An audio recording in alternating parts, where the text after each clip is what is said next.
নমস্কার বন্ধুরা, আপনাদের সবাইকে স্বাগত জানাই। আজকের এই ভিডিওতে পশ্চিমবঙ্গ স্কুল শিক্ষা দপ্তরের একটি অত্যন্ত গুরুত্বপূর্ণ নির্দেশিকা নিয়ে আজকের এই আলোচনা।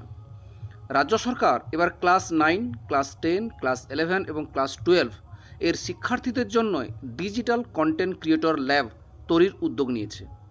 এর উদ্দেশ্য কী, কোন কোন স্কুলে হবে, কী তথ্য চাওয়া হয়েছে, আর স্কুলগুলিকে কি করতে হবে, সব কিছু সহজ ভাষায় জানাবো, তাই ভিডিওটি শেষ পর্যন্ত দেখুন। 14 জুলাই 2026 তারিখে স্কুল শিক্ষা দপ্তর একটা গুরুত্বপূর্ণ মেমো জারি করেছে। এই নির্দেশিকায় বলা হয়েছে আগামী 5 বছরে প্রতি বছর 1 লক্ষ শিক্ষার্থীকে ডিজিটাল কন্টেন্ট ক্রিয়েশন এর প্রশিক্ষণ দেওয়া হবে। এই প্রশিক্ষণের মাধ্যমে শিক্ষার্থীরা শিখতে পারবে: 1. ডিজিটাল কন্টেন্ট তৈরি, short link communication, digital literacy, animation, visual effects, gaming, comics, extend reality. অর্থাৎ ভবিষ্যতের ডিজিটাল কর্মক্ষেত্রের জন্য শিক্ষার্থীদের প্রস্তুত করাই এই প্রকল্পের মূল লক্ষ্য। এই প্রকল্প বাস্তবায়নের আগে প্রতিটি স্কুলের আইসিটি ও কম্পিউটার ল্যাবের বর্তমান পরিকাঠামো এবং মানব সম্পদের তথ্য সংগ্রহ করা হবে। সেজন্য প্রতিটি স্কুলকে একটা গুগল ফর্ম পূরণ করতে বলা হয়েছে। এই তথ্য 22 জুলাই 2026-এর মধ্যে জমা দেওয়ার নির্দেশ দেওয়া হয়েছে।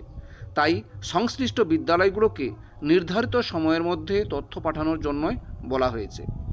এই প্রশিক্ষণ শুধুমাত্র ক্লাস 9 থেকে 12-এর শিক্ষার্থীদের জন্যই। এর ফলে ভবিষ্যতে স্কুল স্তরে শিক্ষার্থীরা আধুনিক ডিজিটাল প্রযুক্তির সঙ্গে পরিচয় হওয়ার সুযোগ পাবে এবং নতুন কর্মসংস্থানের জন্য নিজেদের প্রস্তুত করতে পারবে। শিক্ষাক্ষেত্রে এটি একটা অত্যন্ত ইতিবাচক উদ্যোগ। যদি এই প্রকল্প সফলভাবে বাস্তবিত হয়, তাহলে পশ্চিমবঙ্গের বহু শিক্ষার্থী ডিজিটাল দক্ষতা অর্জন করে ভবিষ্যতে নতুন সুযোগ পেতে পারে। আপনার স্কুলেও যদি এই নির্দেশিকা পৌঁছে থাকে, তাহলে কমেন্ট করে অবশ্যই জানান।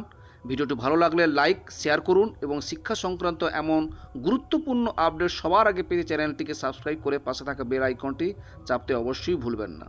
ধন্যবাদ। আবার দেখা হবে পরবর্তী ভিডিওতে।